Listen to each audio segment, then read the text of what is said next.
probabilimas. Сочи шәһәрендә барган яңалыкларга килгәндә. Россия историясендә беренче тапкыр Александр Зубков һәм Алексей Воевод экипажы бобслей уенында алтын медаль яулады.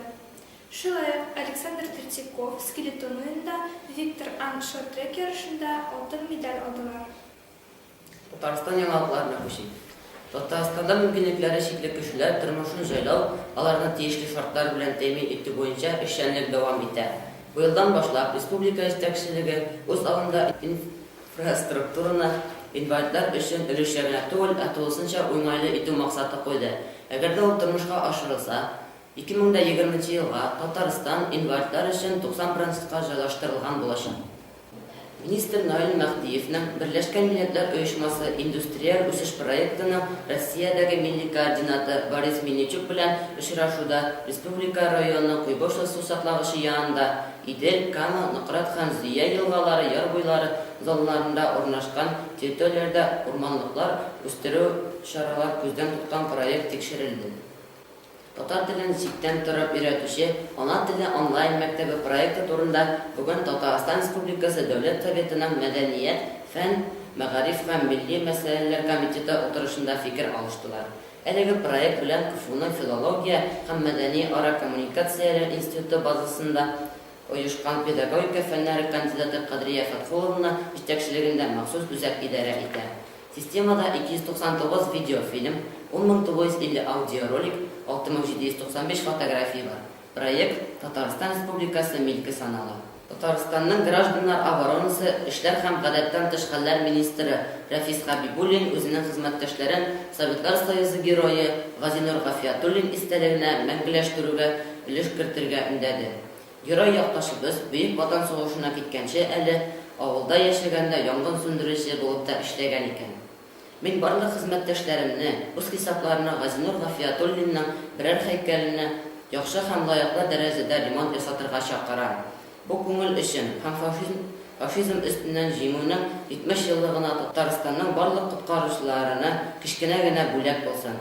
Үсеп килүче яшь буын җиңүнең безгә нинди хакка төшкәнен белсен өчен без солдат һәйкәлләрен сакларга тиеш. Бу туган илебезнең тарихы, бабайларыбызның истәлеге дип белдерде Рафис Хабибуллин. Гимназия-интернат коллективы Татарстан Республикасы Мәгариф һәм министрлыгы тарафыннан расланган өстенлек мәктәбе программасы нигезендә семинар-тренингта катнашты. Тренингны Сингапурның Идюке оешмасының белем бирү буенча белгече Фиона Чао үткәрде.